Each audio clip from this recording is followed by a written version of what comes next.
Okay, so as you can see here, from where I put icing on it, all you do to do that is you just take it and you flatten it out like that and go up.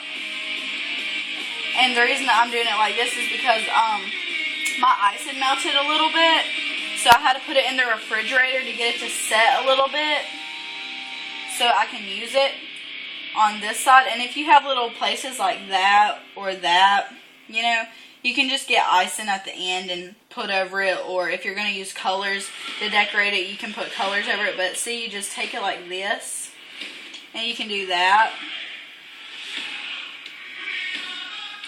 And then just take your extra icing and fill in. And then you'll just put some icing on the top, and you'll just do the rest.